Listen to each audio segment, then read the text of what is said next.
The text came through during my lunch break. Don't show up to mom's retirement party.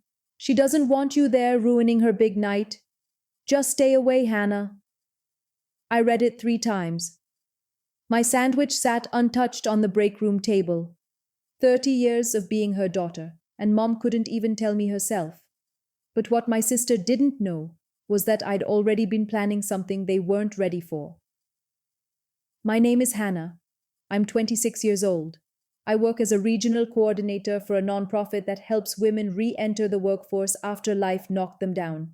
It's not glamorous. I drive a 12-year-old Honda. I budget every paycheck. My apartment's small, the furniture's second-hand, and I clip coupons like it's a competitive sport. My sister Paige? She's in pharmaceutical sales. Makes 3 times what I make. Drives a BMW. Lives in a condo with granite countertops and one of those fancy espresso machines. Mom worked as a hospital admin manager for 35 years. She values success you can see, the kind you can measure, the kind you can brag about at church. I chose passion over paychecks. And slowly, I became invisible in my own family. Paige became the standard, the one mom talked about at dinner parties, the one who made something of herself. I wasn't rich or glamorous or living the life they expected, but I had something they didn't expect. Integrity. A network of people who believed in me, and a backbone made of something stronger than their approval. I'd spent years trying to earn a place at their table. Maybe it was time I built my own. If you've ever been pushed aside by family, subscribe right now and tell me where you're watching from, because what I'm about to tell you, it's for everyone who's ever been erased by the people who were supposed to love them most. The text from Paige came on a Tuesday. I stared at my phone, heart pounding, hands shaking. I typed back fast. What are you talking about? I've been helping plan this for weeks. The reply came 30 seconds later. You haven't been helping. You've been getting in the way. Mom doesn't want you embarrassing her. Just let her have this one night without making it about you. I called Mom, straight to voicemail. I texted her. Mom, did you really tell Paige you don't want me at your party? I waited an hour, stared at my phone through 3 meetings and a conference call I barely heard. Finally, her response came. Paige is handling everything, honey. Let's just keep it simple. We'll do something together another time. No denial, no reassurance, just erasure. I sat in my car in the parking lot after work and cried so hard I fogged up the windows. This wasn't new. Not really. I'd been cropped out of family photos, given gift cards while Paige got jewelry, ignored at my own graduation dinner while everyone toasted her promotion. But being uninvited to my own mother's retirement party, that was the breaking point. I drove home, opened my laptop, and I started going through files, every email, every receipt, every text message from the past 2 months. Because here's the thing they didn't know. I hadn't just been planning a party, I'd been paying for it. The first betrayal came a week before the party. I was scrolling Instagram on my couch, eating leftover pasta, when Paige's story popped up. Mom, Paige, Aunt Linda, Uncle Ray, all of them at Marcello's, Mom's favorite Italian restaurant. Glasses raised, smiling. The caption read, "Pre-celebration with my favorite people." I wasn't invited. I wasn't even told. I texted Paige. Didn't know there was a family dinner tonight. She replied an hour later. It was last minute. Didn't think you'd want to come anyway. You're always so busy with work. I was home, alone, eating 3-day-old penne, while my family celebrated without me. The second betrayal happened 3 days before the party. I ran into Mom at the grocery store. She was with Sharon, one of her co-workers. Sharon smiled when she saw me. "Hannah, you must be so excited for Saturday." Before I could answer, Mom cut in. "Oh, Hannah's not coming. She's got work things." Sharon looked confused. "On a Saturday night?" Mom didn't even blink. "You know how it is. Non-profits are always busy." She lied, right to Sharon's face, like erasing me was the easiest thing in the world. When Sharon walked away, I turned to Mom. "Why would you say that?" "Hannah, don't make this difficult. Paige worked really hard on this party. I don't want any tension." "I've been working on it too. Paige is handling it. Let's not turn this into something it's not." She walked away. left me standing alone in the cereal aisle, holding a box of generic cornflakes, feeling about 2 inches tall. The third betrayal came the day before the party. Paige called me at work. Hey, so I know you made that photo thing for mom. Can you send it to me? I need it for tomorrow. I'd spent 2 weeks on that slideshow, scanned old photos, edited, added music. No. Silence. What? I said no. Hannah, don't be petty. This is for mom. You uninvited me from the party, Paige. You don't get to use my work. She hung up. 10 minutes later, Mom called. Hannah, sweetheart, please don't do this. I know you're upset, but this is my night. Can't you just be the bigger person? Always. Always I was supposed to be the bigger person. The one who bent. The one who forgave. You're right, Mom. It is your night. I hope it's everything you wanted.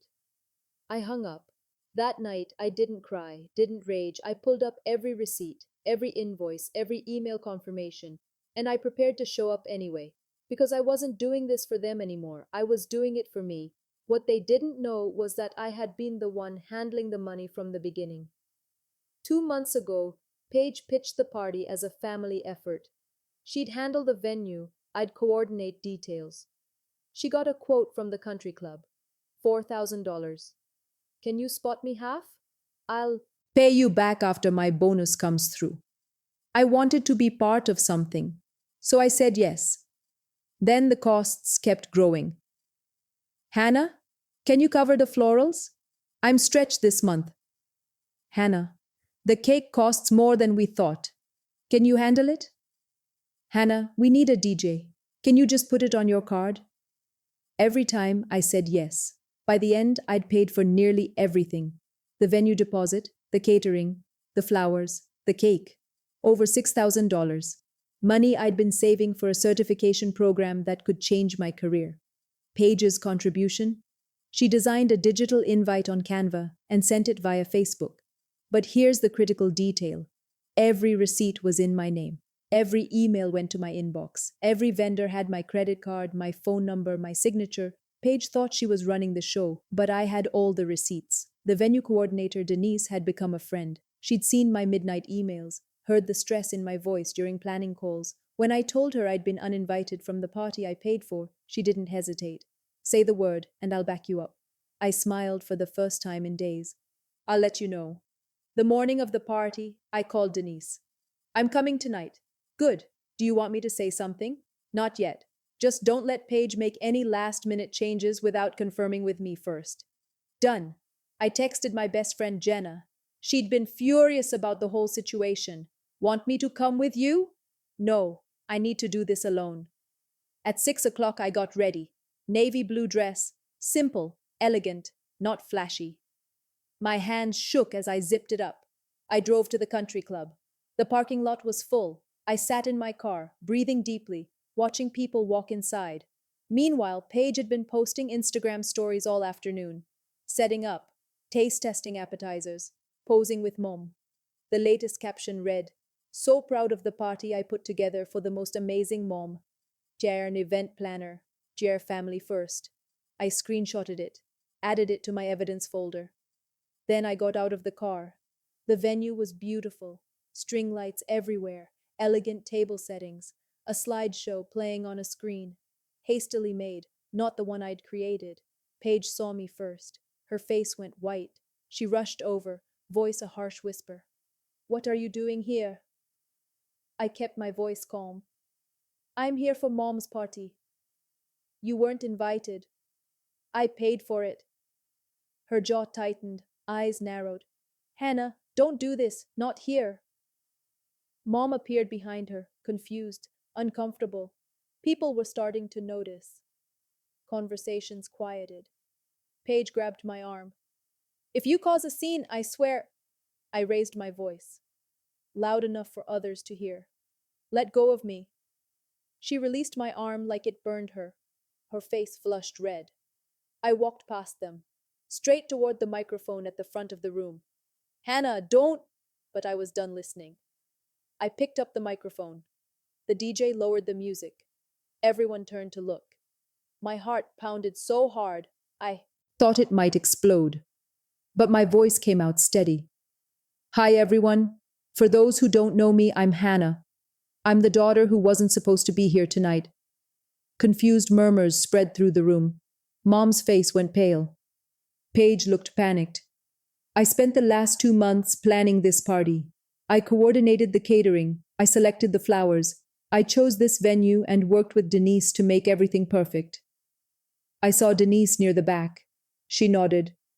I did all of this because I love my mom, and I wanted her retirement to be special. My voice cracked.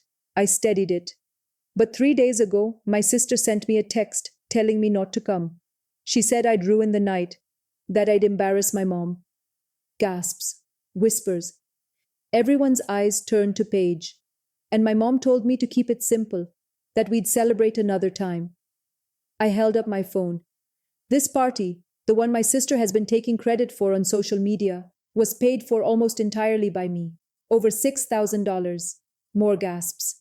I paid for this venue, the catering, the flowers, the cake. I have every receipt, every email confirmation, every invoice. I looked directly at Paige. Paige told people she planned this. She posted about it online. But the truth is, she asked me to cover costs she promised to pay back. She never did. And then, when it was time to celebrate, she erased me. Paige's voice came out shrill. You're being ridiculous. This is Mom's night and you're ruining it. I didn't flinch. No, Paige, you ruined it when you decided I wasn't worth including. I turned to Mom. Tears ran down my face, but my voice didn't shake. I wanted to be here for you, Mom. I wanted to celebrate everything you've accomplished. But I also want you to know that I'm done shrinking myself to fit into a family that doesn't value me. The room was silent. I paid for this party. I planned it. I earned my place here, and I'm not leaving. Silence stretched, heavy, suffocating. Then Mom's co-worker Diane started clapping. Slowly, others joined. Not everyone, but enough. Paige looked horrified. Mom looked devastated. And me? I felt free. I set the microphone down, walked to an empty table in the back, sat down with my hands folded. I watched the rest of the party unfold. No one asked me to leave, because they couldn't. It was my party too. The rest of the night passed in a blur. Some people avoided me. Others offered quiet support. Diane hugged me tight. I always liked you, Hannah. You've got guts. Paige left early, face red and tear-streaked. No goodbyes. Mom stayed, but she didn't speak to me once. She smiled for photos, cut the cake, gave a speech thanking everyone who made this night possible. She never looked at me. When the party ended, I helped Denise clean up. She squeezed my hand. You did the right thing. I drove home in silence. The next morning, there was a voicemail from Mom. Hannah, I don't know what to say. You embarrassed me. You embarrassed Paige. I don't understand why you couldn't just let it go. I deleted it. I blocked Paige's number. A few days later, Aunt Linda called. Your mother is very upset. The family is fractured. I think you should apologize. For what? For making a scene. I took a breath. No, I'm done apologizing for taking up space. I hung up. I don't regret what I did. For years, I let them make me feel small. I let them erase me, belittle me, use me. But that night, I took my power back. I'm not waiting for an apology. I'm not hoping they'll change. I'm just moving forward. And for once, their silence didn't hurt me. It freed me. If this story hit home for you, I need you to do something for me. Hit that subscribe button. Tell me in the comments where you're watching from. I read every single one, and your support means everything to me. Have you ever been pushed aside by the people who were supposed to love you most? Have you ever had to stand up for yourself when no one else would? Share your story below. You're not alone. There are thousands of us who've been erased, overlooked, underestimated, and we're done staying quiet. Your voice matters. Your story matters. Let's build a community where we don't have to shrink to belong. I'll see you in the next one. Stay strong.